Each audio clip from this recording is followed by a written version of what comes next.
Got a 2012 Jeep Grand Cherokee. It has a 3.6 liter V6 Chrysler engine.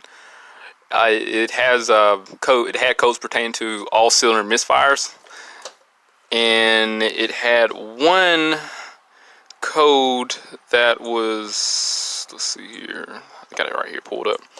Here are the codes that came up. I just took a screenshot. We had lean codes, slow response codes on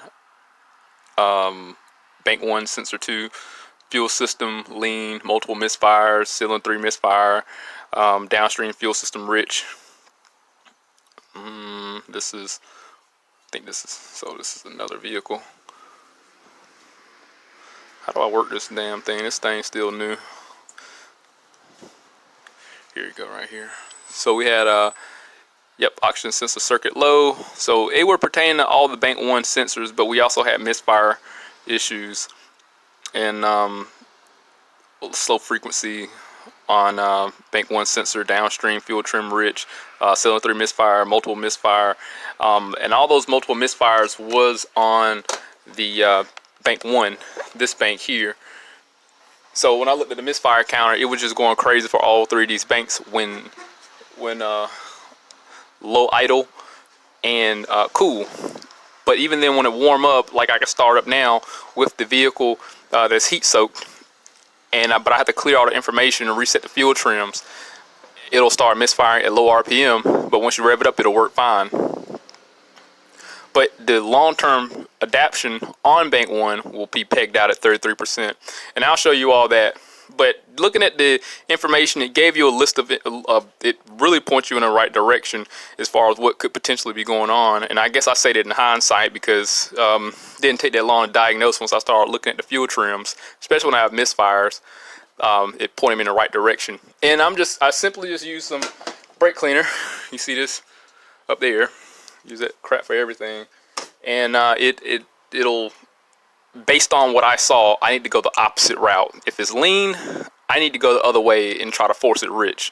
And these have oxygen sensor PIDs in conjunction with a larger variance of oxygen sensor voltage. But we're just going to keep it simple and just look at the oxygen sensor value voltage because they respond and react the same way. But this is a flex fuel vehicle. Based on what Identifix stated, it does have the VIN, was it G, the 8th digit. So, but I'm going to let you hear it. We'll show you the misfire because it's really hard to hear, and then I'll show you what I did to isolate the issue, and we'll go from there as far as the replacement. All right, so I got the key on, engine off. I'm just going to show you some quick code that'll come up. These were the immediate comebacks. I did that because I got an air intake disconnected. The low voltage for the upstream sensor, that's going to be our problem child, and we had random multiple misfires, and I'm going to show you why all those came up and clear all this off. And this should reset the fuel trim adaptive values for the long term. And let's go to misfire here. I'm going to start it up.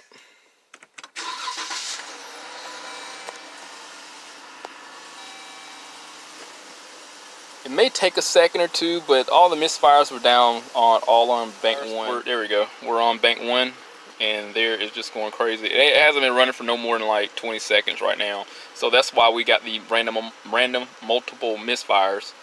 So let's go back out of here. I did try resetting the long-term adaptive values in the fuel trim. I'm going to show you that really quick. It's in the special functions here. You go to reset memory.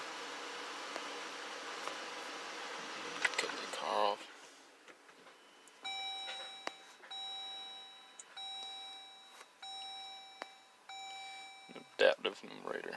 So let's click here. This will give me everything I can reset, and I'm just going to go to fuel adaptives here. Because like I said, they were all pegged out at 30. Well, the bank 1 was pegged out at 33%.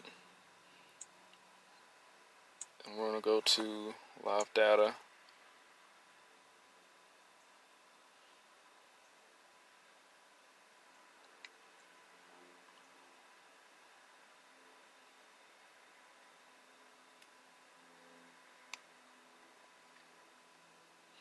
Scroll down here.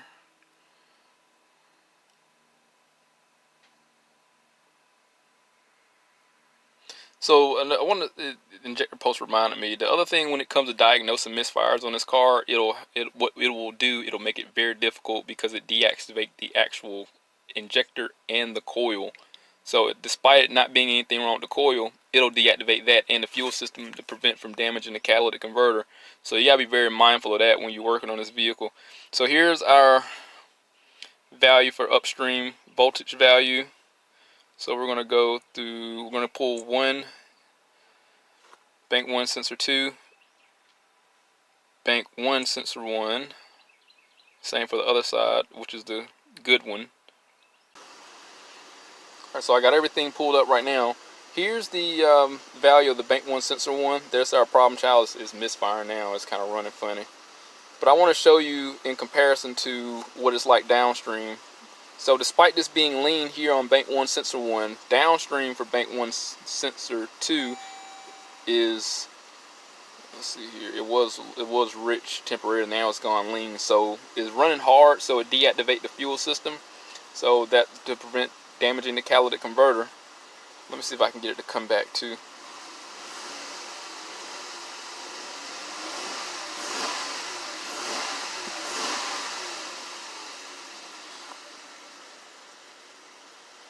I don't think I'm gonna be able to get it to come back too. I'm gonna shut the car down, but you can also see here long term 3 and 2 is at 32%. So bank 1 is pegged out at 32%. Alright, so I got everything pulled up. Just started the car up again because it started hesitating real bad. Really quick before it started probably misfiring again real bad. On bank 1 sensor 1, this is our problem child. We see it's leaned out. Look at the downstream for bank 1. It's rich. Bank 2 sensor 1 is working fine. That's oscillating like it's supposed to, and the actual downstream isn't that bad. So look at the long-term value on bank 2. It's at 0%. It's not making any accommodations, but on bank 1 it's making 33% accommodation because it suspects it's being lean. This is why it indicates that the actual sensor is just defective and we don't have multiple misfires from like injectors or coils. So right now what I'm gonna do, I'm gonna force movement on the oxygen sensor by simply just adding supplemental fuel, which is just going to be my brake cleaner. If I get it to focus, I know the car's running rich. And the only thing I want to see is this, the value should also go high for bank 1 sensor 1 to about 9 volts.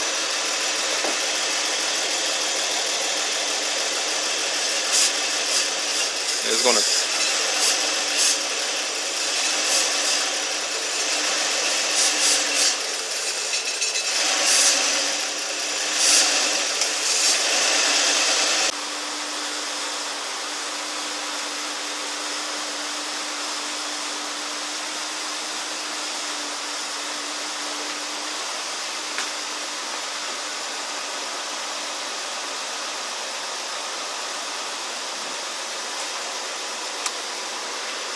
You can see here on long-term 1, it went totally lean and zeroed out, and it started taking away a lot of fuel.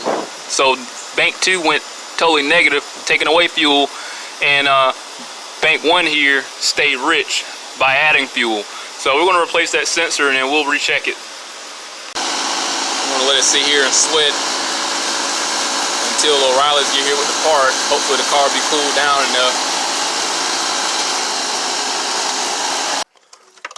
Here's the sensors. Here's the old one. You can see it look all black and fouled out, like it was unintentionally running rich. Here's the new one. This is a Bosch from O'Reilly's, and I'm not too satisfied with the design of it. I mean, I question the abilities of metering when, you know, it doesn't have any vents on the side here versus the factory. And this is more of a universal style because the wire is double the length and the connector is going to be different. So this is not going to be an OEM part. Obviously it does come with anti-seize already on the head, and they are the same height. So I'm just going to simply go back down through here and get this installed.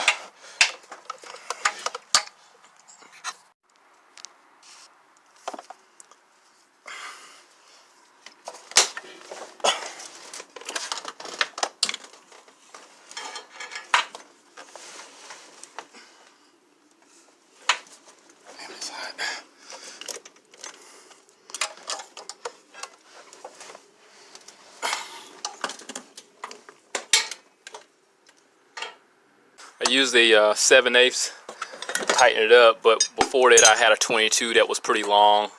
I mean, it's an old sensor, so, and the 22 works okay. It's not going to damage anything when we're moving it.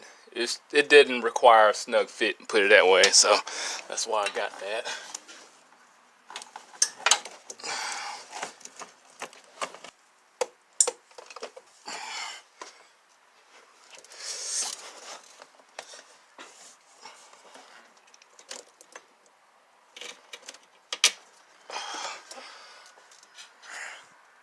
Alright, I'm gonna add a supplemental fuel and we'll take a look at these, the long term. It already is working normal, but I just want to see it fluctuate. So just pay attention to the ones I literally just checked, which I need to uncheck. So bank 1, which was our problem child, bank 1 long term, and bank 2 to compare the information.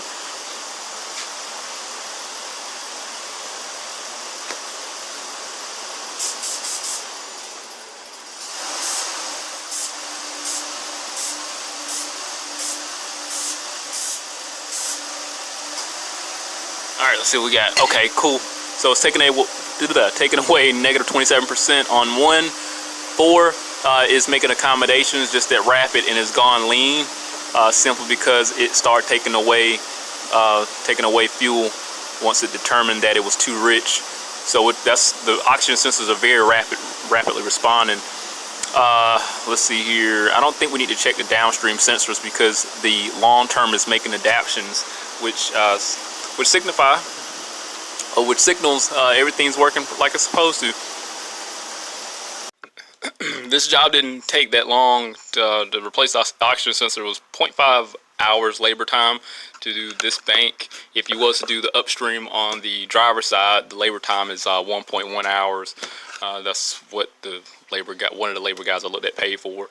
But that's not including your diagnostic fee, obviously, of course. But I've never dealt with this particular issue, but it was pretty obvious once, like I said, I look at the information. It was pretty interesting. I've had these vehicles have coil issues, but typically the boot will have unique issues once it misfire, and you would not have all cylinders misfire. I thought it was like probably, some valve issues. Yeah, because I got a little curious, like, well, why did the dealer have to replace the entire cylinder head on one side there?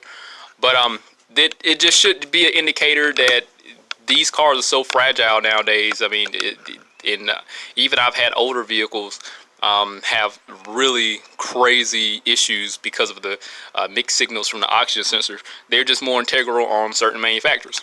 It happens. But this car's done. I'm not gonna break my neck over it. Hopefully this video I can keep this under 15 minutes. But if anything else happens, I'll definitely update. But it'll be in the description. But other than that, hit that link, subscribe to the channel, stay informed, have the reassurance of my work. See you next one.